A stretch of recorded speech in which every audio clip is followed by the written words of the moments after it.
Ya halo guys, ini Stelio tadi yang intro baru ya kalau ada yang pengen tahu. Jadi ini game baru namanya Deus Ex Mankind Divided. Sekalian new game ya. Iya, kita pakai standar aja lah. Oke. Iya. Dan sambil nonton recapnya dah. Was 2027. Advances in biotechnology were helping people improve their physical and Di mental selama gameplay gue bakal diam aja ya. Oke. They had enough money. A new breed of people was emerging, half human, half machine. And in Detroit at least, not everyone was happy to see it. I just landed a job as head of security at Sarif Industries, a cutting-edge biotech firm. David Sarif himself handpicked me for the job. Said he needed me to keep his people safe. My ex, Megan Reed, was one of them. Brilliant neuroscientist, Megan had found a way to make augmentation safe and affordable for everyone. All she had to do was present her research to Congress. But the night before her big meeting, my security measures failed. A team of Black Op mercenaries stormed into Sarif headquarters, massacring everyone in sight.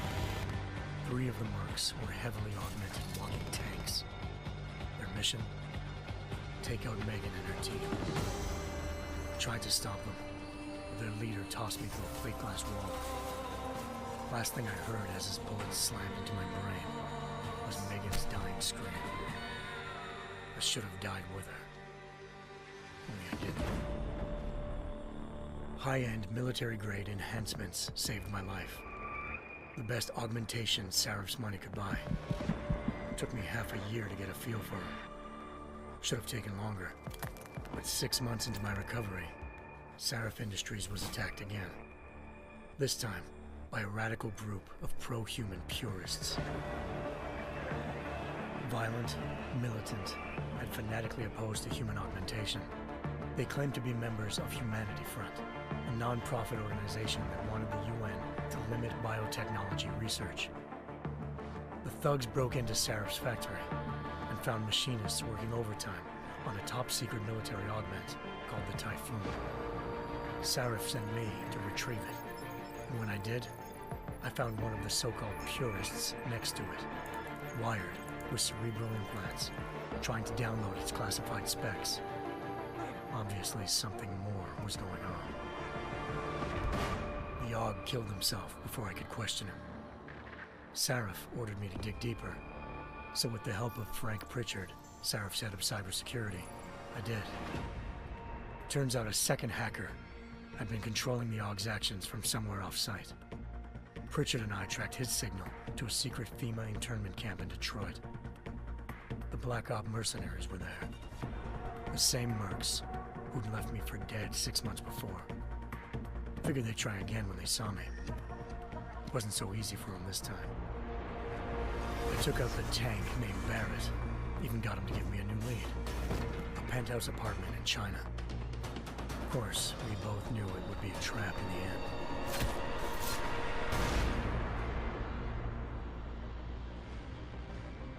Hengsha Island, China. Home to a city so crowded, they had to build a second city on top of it. Trying to find clues in Hengsha wouldn't be easy. Lucky for me, I wasn't alone.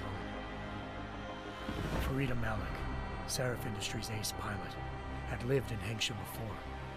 A good person to have on your side. She knew enough about the place to get me around. Malik dropped me in the lower city, close to the penthouse Barrett had told me about. Bell Tower Associates, a private security firm under contract to the Chinese government, had agents tossing the suite when I arrived. Just not for the reason I'd been expecting. Turns out the man who lived there was a criminal hacker named Van Bruggen. The same hacker who'd been remotely controlling the AUG in Sarif's factory.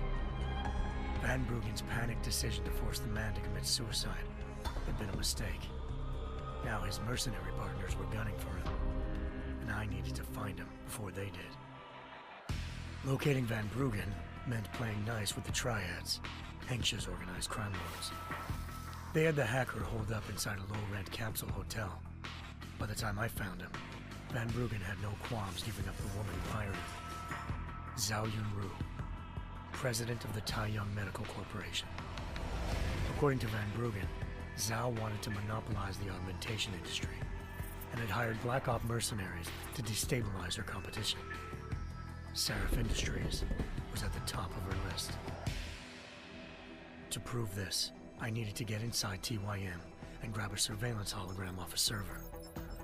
I suspected Van Bruggen was hiding something when he told me this, but nothing could have prepared me for what I saw. Megan wasn't dead. She and her 4 best researchers had been kidnapped, spirited away somewhere while their kidnappers made it look like they were dead. Desperate to learn more, I confronted Zhao in her penthouse. She claimed to be a pawn in a bigger plan, and hinted at a group so powerful it controlled global interests at a whim. Then she slipped into a panic room and hit the alarm, forcing me to make a very quick exit. I figured Zhao was lying, but part of her confession made sense. David Seraph had been worried about his people. So worried, he'd required all of them to have subdermal locator devices surgically implanted. The GPOs would have been broadcasting the day of the attack. But Zhao said a single call to Picus, the world's leader in global 24-hour satellite news, had turned those signals off. I needed to fly to Picus headquarters in Montreal if I wanted to learn more.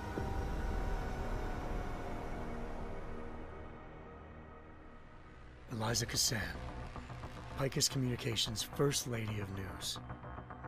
Malik thought I was reaching when I told her Eliza was involved in this. The world's most famous news anchor, working with a mercenary hit squad. But when I confronted Cassan in her office, she freely admitted to jamming Detroit's satellites the night Megan's team had been taken. Said she's just been following her commands. I suspected she wanted to say more. But Black Op mercenaries showed up looking to shut us both down. And just like that, the Eliza I'd been talking to disappeared. The Mercs were led by an augmented killer I'd crossed paths with twice before, Fedorova, a woman who'd made silence her best friend.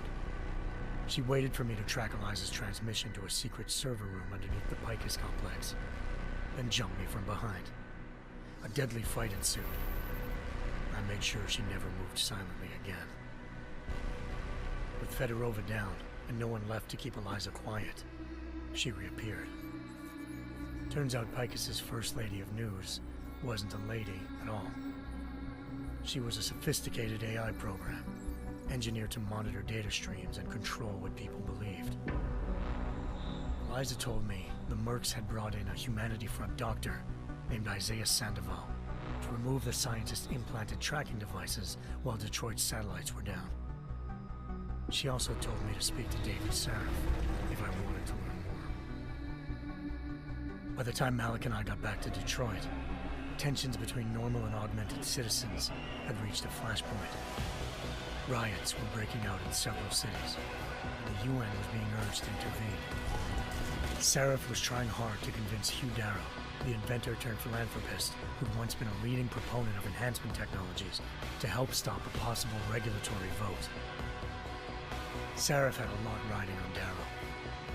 Megan's discovery would have given millions of people the chance to evolve beyond their normal human abilities, and at the same time catapulted Seraph Industries to the top of the Fortune 500. According to Seraph, Megan's kidnappers knew this, and didn't want people evolving unless they controlled how it was done.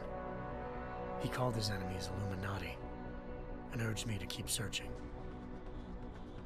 Determined to do so, I tracked down Sandoval via America's most outspoken augmentation opponent, Bill Taggart, Sandoval's boss and founder of Humanity Front.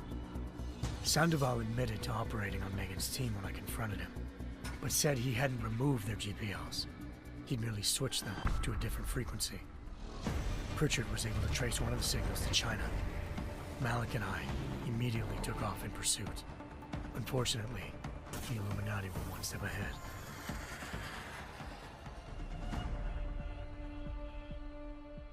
Ambushed. Shot out of the sky by Bell Tower Associates, seconds after entering Hengsha's airspace. Malik's piloting skills saved me. After a tense and bitter struggle, I escaped into Lower Hengsha. The tracking signal I was following led straight to the Triads, or more specifically, to the augmented arm of Tong Si-hung, leader of a gang of augmentation harvesters.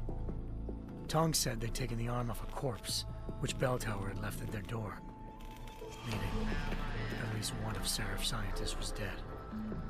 Maybe not the rest of them, though. Tong pointed me to a port used for human trafficking and helped me slip aboard a Bell Tower ship. It was sailing to Rifleman Bank Station, a military base in the South China Sea. Bell Tower was holding kidnapped civilians as prisoners there, and using them to perfect the Hyron Project, a human-computer interface that left most of its test subjects dead. My search for Megan would have ended then, if not for a mysterious ally named Quinn.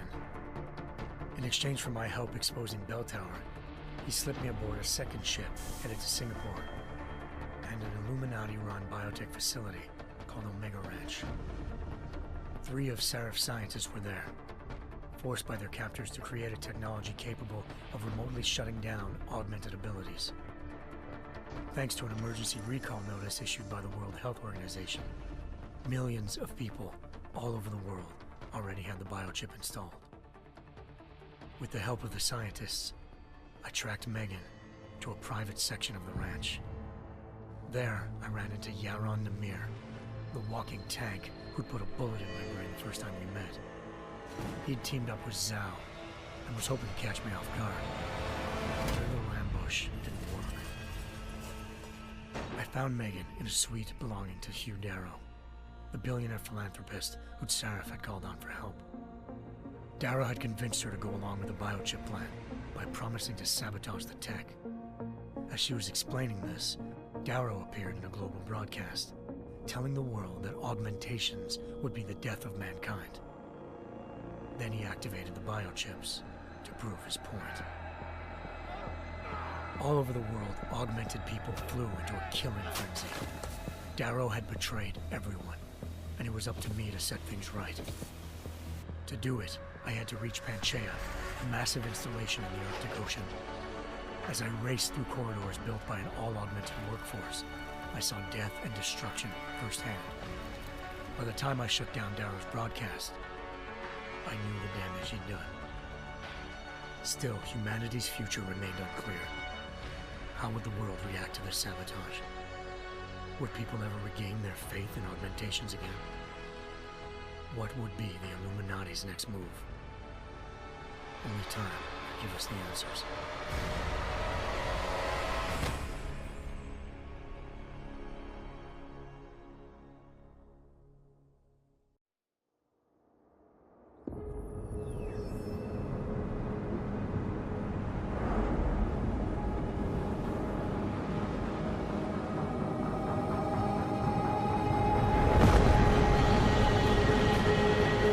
I once thought I could save the world.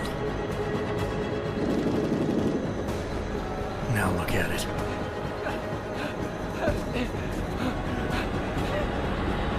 In yet another augmented terror attack, 251 passengers aboard Sister Airlines Flight 451 were killed when an augmented passenger broke into the plane's cockpit and ruthlessly butchered its flight crew.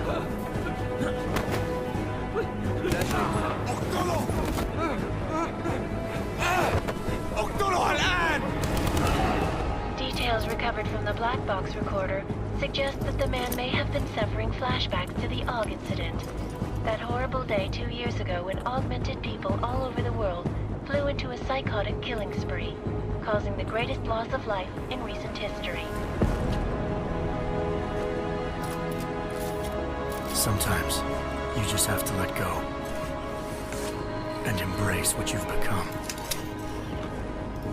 Not gonna go all wonky on us now, Hansa, are ya?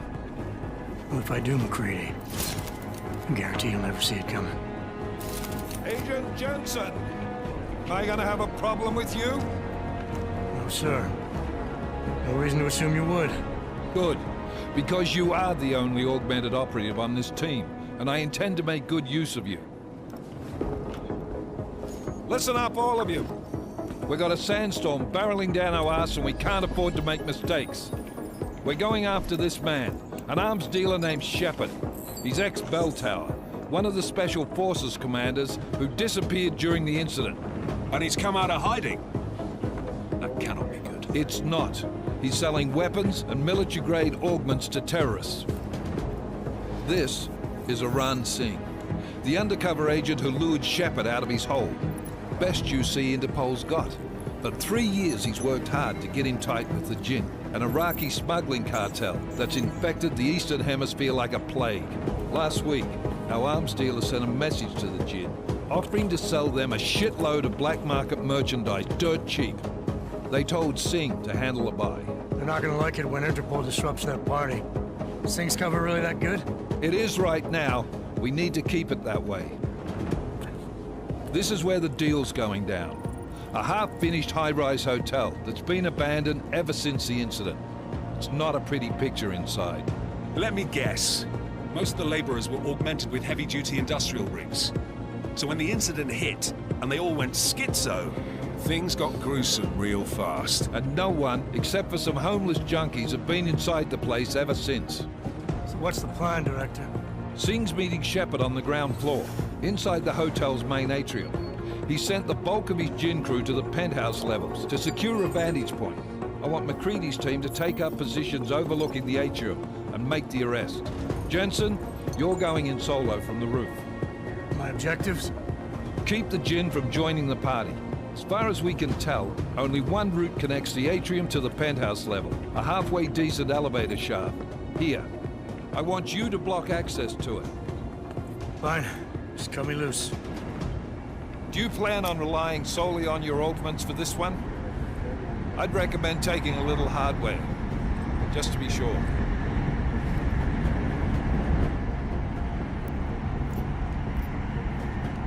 I'm not leaving my 6 exposed. Give me something lethal. Your call, but Singh's undercover in all this. So watch your fucking sights. What about range? There's lots of wide spaces and high ceilings in there, but a number of tight and constrained rooms too. So it's a crapshoot, really.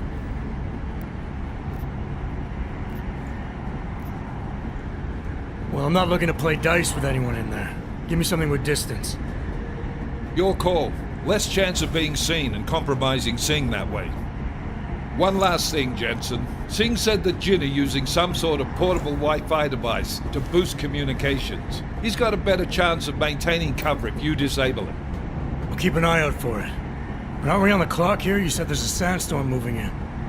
There is, and we got the intel on this mission at the very last minute. So we're scrambling a little. If it comes to it, your #1 priority is keeping the Jinn out of that atrium.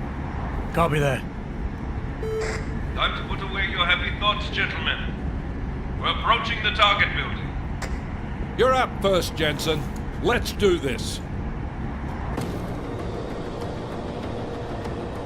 Task Force Actual. This is Knife Leader. Engage Hush Drives and descend to Angels 1-5.